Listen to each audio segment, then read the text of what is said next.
Hello everyone. In this session, we would be dealing with third wave feminism, which is of course a continuation of the second wave feminism. The first wave and second wave feminism, we already did talk a bit on it, on both those feminisms. Now this is third wave feminism, and with this probably we would wind up, in a way we would wind up the historical progression of feminism as such. We do have post-feminism to talk about. That we have actually allotted a separate module to post-feminism, and we would talk about post-feminism in detail in that particular session. Now for the time being, we would wind up feminism with the historical progression of feminism, this module, with third wave feminism.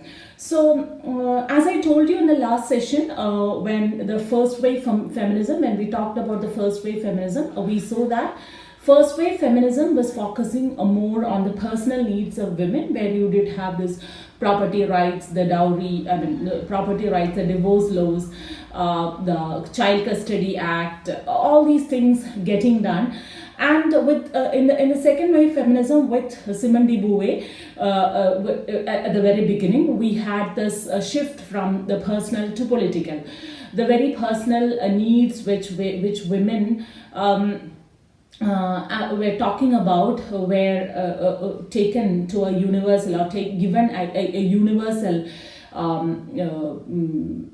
universal ambience to it, and where this personal aspect, which was talked about very much in the first wave feminism, became much more political. But then, of course, in second wave feminism also, as I told you in the last session, it also did have many holes in feminism. Feminism at this particular point of time in second wave feminism, it catered, or in any time of feminism, it catered only to the interest of upper middle class women. And then the major thing that we did see in second wave feminism was that it did address the representational aspect of feminism, in the sense that the representational aspect of women, how women got represented in different ways, in art and in literature, say for example in different texts, in different novels, which we did of course see in Kate Millett, Simone de Beauvoir, Elaine Showalter, etc. And which third wave feminism is, or this particular aspect of the representational aspect of feminism is taken on, or it is developed on in the third wave feminism as well. So in third wave feminism, we see that feminism is not taken as a singular concept, because we did have lots and lots of oppositions or coming from various parts of the world, of cultures, different cultures. Say for example, black people coming by saying that, see, feminism does not address our issues. We do have caste problems, we do have class problems, we have color problem, we have sexuality problems. So all these things were quite in a way addressed in third wave feminism. So in third wave feminism, third wave feminism began to see feminism not as a singular concept, not as something which not as something which is very singular in sense, which of course addressed a particular group of people. Whereas third wave feminism catered to the interests, or catered to the differences in culture. It took considerations of the aspects of color, of caste, of creed, of region, religion, even sexuality. So you have lesbian, gay criticism, gay feminisms coming later on. So with third wave feminism, we see that feminism is becoming much more inclusive in nature. Feminism becomes, it is not feminism as such which cater to the interest of white European woman. Instead, it takes into consideration all the aspects of all the differences that we see all around the globe. That is why we say that from third wave feminism onwards, we have feminisms, not feminism. It is feminisms. We have an S factor there. So, and the main concern, which is sort of a continuation from the second wave feminism, which is taken to third wave feminism, is its representational aspect. See, third wave feminism was catering to the disciplinary needs of the concept of feminism and did a focus on how women gets represented. So what are the major things that we use to represent? There are major, which are the major discourses? Discourses are actually the main tools which you use to represent, right? So which are the major discourses by which women gets represented? So I would like to take third wave feminism along three lines. One is the language and mind. I would combine, I would talk language and mind, I would take it in as a sort of a combination, and I'll talk about that as one. And society and culture on the other hand. So you have two main aspects dealt with. One is language and mind, that is the linguistic aspect and the psychoanalytic aspect. Then we have this cultural, societal aspect of feminism. So this is what we are going to do in this particular session. First of all, let us of course think about the discourse of language. Does language represent women? That is one very important question which we need to pose, especially in the third wave feminism, because it is a time when post-structuralism, deconstruction, etc. emerges, and post-structuralism says that language is a sort of a liquid that float free, which result in a chain of signifiers not reaching an ultimate signified. So meanings in post-structuralism, we see that we cannot communicate. Meanings are always fluid, always subject to slippage. So this linguistic liquid sloping and stepping over unpredictably defies our attempts to carry signification, carry meaning carefully and in a very careful manner from a giver to a receiver in the container that we call words. So words are the containers through which we communicate, or we want a giver want to give some sort of an information to a receiver. But then what post-structuralism says that language defies our attempts to carry this signification, carry this meaning onto the receiver from a giver. So that is one aspect of language which post-structuralism talk about. That means we cannot understand, we cannot, language does not convey, language, we cannot carry the full signification or the meaning that we intend onto the receiver. So that is universally language is so. And once this language becomes anthrocentric in nature, it becomes twice removed from reality. Of course, it is once removed from reality in the post-structuralist sense of language not being able to communicate. Then, when that particular language which is not able to communicate itself becomes anthrocentric in nature, it is twice removed from reality. When you see language from a woman's perspective, see, there has always been this question of language. Whether language communicates, whether there is something called a feminine language. See, I was talking about Virginia Woolf in A Room of One's Own. She was suggesting in A Room of One's Own that language that we speak are quite gendered. That is why when women, when they turn to novel writing, Virginia Woolf says she finds no sentence, no common sentence which is ready to her use. So always what happens is the sentences that she uses are always man sentences, which is of course carefully balanced, carefully patterned with rhetorical sequences, etc. So the female writer uses a medium which is masculine in nature.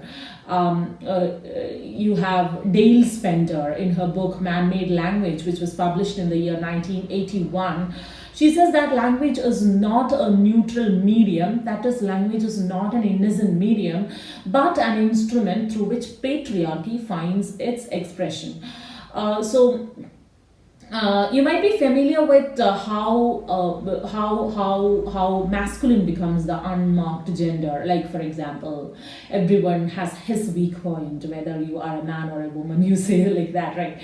Everyone has his weak point, not her weak point. Now, you have so many words which objectify women, which is, of course, man's sentences, man's words which objectify women. And honey, sweetie, chick, all these are man's language, right? Man's language is very much declarative, very much aggressive, very much patterned, whereas women's language is always deferential. It is deferential, it is passive with some kind of looser sequences. So this need for a woman's language was later on taken up by theorists like Helene Cixous, Julia Kristeva, Lucy Rigeri, etc. So Cixous offers a set of binaries which we carry throughout literature, philosophy. We always carry, whenever we are talking about any discourse for that matter, whether it is philosophy, whether it is criticism, literature, we carry the meaning, or we carry everything with this set of binaries. She says that thought has always worked through oppositions, and logocentrism subjects all thoughts and concepts, codes, values, everything into a binary system. And for Cixous, this system of binaries that we use to communicate is of course gendered, where the autonomous representation of a woman is very much absent. So in order to understand this much more, we need to take Derrida, of course. Derrida says that the presence of reason, of truth and meaning depends upon a series of exclusions. So it is exclusions which define something. Say for example, A comes into being through the exclusions of not A's. A becomes A because it's not, there are so many excluded elements, not A elements. So A renders its negative invisible. So identity, anyone's identity, say for example, I come into being, I as a person come into being through the exclusions of not I, you are not me, so many people are not me, so that is how I come to be. So identity comes with sort of an unacknowledged depth to difference and exclusion. So it is not the presence which defines us, it is the absence of, it is the exclusion which defines us. So the textual remains of this exclusion, the sort of traces, the excesses, the supplements, the not A's are the main focus of deconstructive readings. That is what we do in deconstruction. So writing, of course, does not mean simply words on the page. From Plato onwards, you see that truth has always been associated with spoken word, and writing was always been associated with falsification, corruption. You write and you are, you have this Platoian concept of a writer was of course banned. It denotes falsification or corruption. So the spoken word, that is the logos, is assumed to communicate a direct self-present truth, while writing or representation becomes a corrupt copy of truth. So Western metaphysics in that sense is structured around this division of speaking and writing. There is always speaking and writing, there is always the privileging of presence over the absence. We are talking Derrida now. Man is rational, the sentence man is rational becomes a self-present truth because it denies or closes all other possibilities. But if you provide the possibility, if the possibilities are being given, if the sentence is left free, it exceeds this self-present logic of truth and leaks into a vast and complete chain of signifiers. So this understanding of signification as a signification as an endless process, the understanding of signification as an endless process, that is what informs Siksu's assertion that the female body and the unconscious is a source of an infinite writing, that is, a writing that is capable of exceeding the logic of the limit of phallocentrism, which places women below the masculine. So what Siksu tries to understand or tries to bring about is the fact that female body and the unconscious part of the mind is a source of infinite writing, and this unconscious part of the mind exceeds the logic of phallocentrism. Phallocentrism is something which places women below the masculine, and you have this very famous term by Lacan, jouissance, which is the moment of libidinal intensity which erupts into the symbolic from the imaginary, transgressing the law of the father. So it is that libidinal energy which comes from the imaginary part, that is from the unconscious, from the semiotic. We'll talk about what semiotic is. Imaginary onto the symbolic. I hope you're familiar with Lacanian symbolic and the imaginary and the real, right? This particular jouissance is associated with the pre-Oedipal body of the imaginary, which is the domain of the mother, the feminine, the womb, right? You're going back to the womb. Womb is, of course, a fluid-like. It's fluid-like. You have this amniotic fluid. So these moments of excesses which you see within language, when meaning sometimes slides into non-meaning, right? When thought is opened up by unthought. So when thought is opened by unthought, that is when unconscious come to be, when non-meaning comes to be, it does have the energy to rupture the coherence of the symbolic order. So what happens is this order, this imaginary state or this imaginary order is something which is beyond the phallus. So the feminine comes to represent the impossible, the unthought, the pre-discursive, the pre-Oedipal, and this discourse is called Écriture Feminine by Hélène Cixous. Écriture Feminine, or the so-called writing, which you have this, of course, we'll talk about Cora. All these things are women's writing. So Écriture Feminine describes a path towards thought through body. See, Hélène Cixous in her very famous essay Laugh of the Medusa talks about this Écriture Feminine, where she says no body, no writing. So it's through body that women writes. So we will, of course, detail on Écriture Feminine because we have a module completely dedicated to the terms that you need to know. When you listen to the word feminism, what are the major concepts, what are the major words, at least the concepts that you need to know, and there we will be talking about Écriture Feminine in detail. Okay, so this is Écriture Feminine in a very brief way. So a further expression of this notion of Écriture Feminine is very much seen in Julia Kristeva.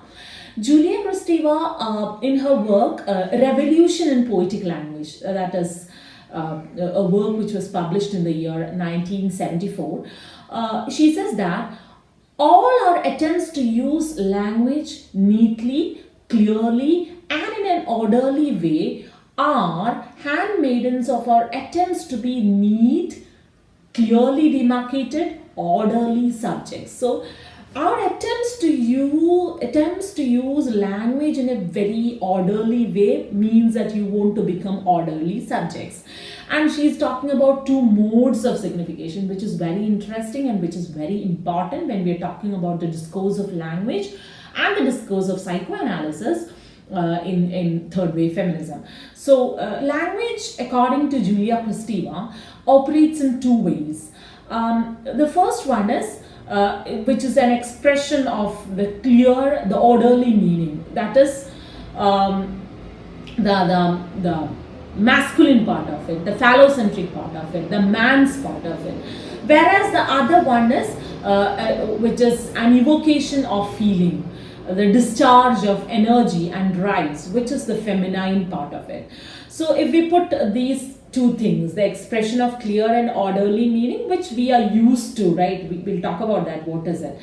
We are used to, in this society, we are used to speaking that kind of a language. The other one is something which evocates your feeling, but discharges your energy, which brings out your drives, right? So if we put both of these in binary terms, we see that one is the symbolic order, the symbolic language, the symbolic signification, the way, and the second one is the semiotic. The symbolic means it is the clearly orderly meaning, which Lacan, of course, talks about the symbolic, right? The symbolic realm. Now, Julia Kristeva talks about, you can of course take Lacan's imaginary as Julia Kristeva's semiotic, perhaps.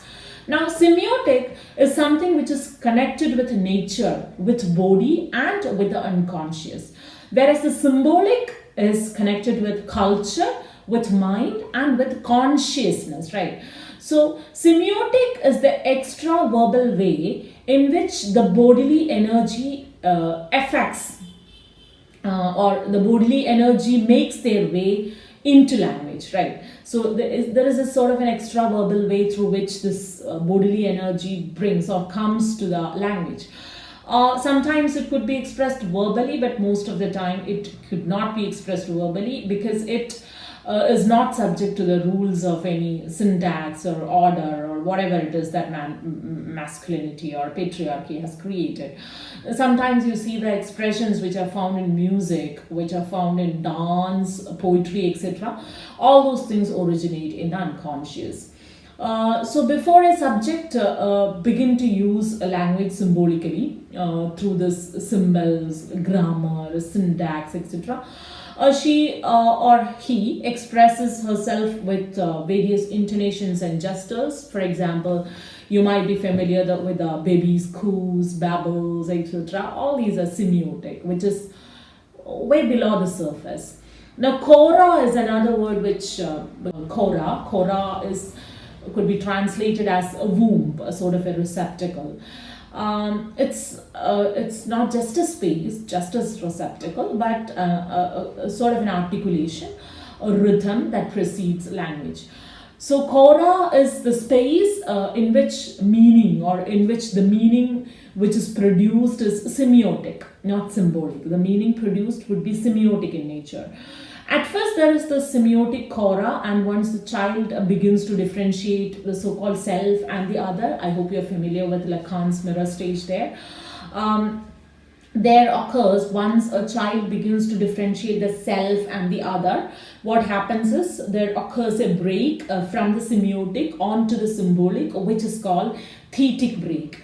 Now, though we take up the symbolic, afterwards we take up the symbolic, we come to the law of the father, we come to the patriarchal order, but we never leave the semiotic behind. It is there way in the unconscious part of our mind.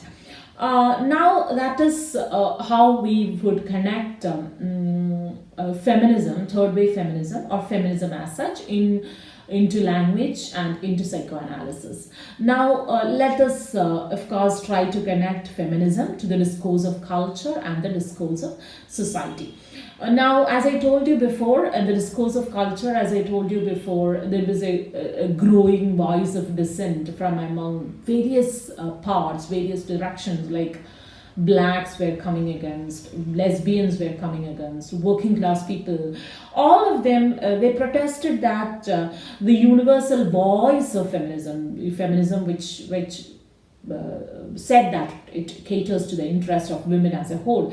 This universal voice of feminism, which of course ignored the differences that was there amongst them, right, existed between them, women. Blacks, for example, for blacks, it's not just sexuality, it's not just gender which matters, because they argued that race and gender go hand in hand. They are quite inseparable. For them, it was not just a small battle, it was a dual battle, being black and being woman. Then you have Chandra Talpade Mohanty talking about the third world women.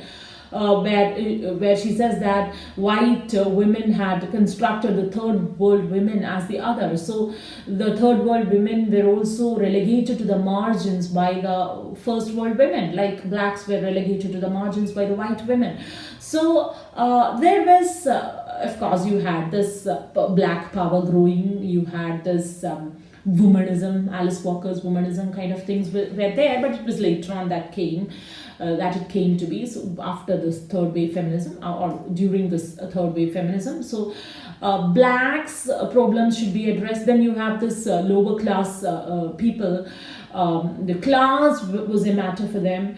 That is how you have this intersectional feminism. So that was one thing. They need to take into consideration the interests of black people, of third world women, etc., the low class women. So then you have another very important problem which third wave feminism was trying to address.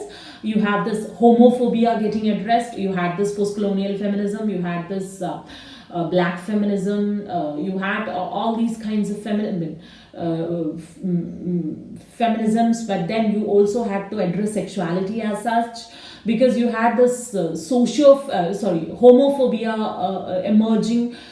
Feminism again came under the attack of homophobia, because heterosexuality was the norm. Lesbian feminists were arguing for their own literary traditions. See, feminists were, of course, Elaine Showalter was going on to trying to decipher a literary tradition of women alone. But at that time, in the third wave feminism, when it reached the third wave feminism, you see that lesbians, they wanted a literary tradition of their own. They were going for that. They were trying to trace that. So it is here that you have Judith Butler coming in. Judith Butler is a very important figure when we are talking about feminism and culture, feminism and society.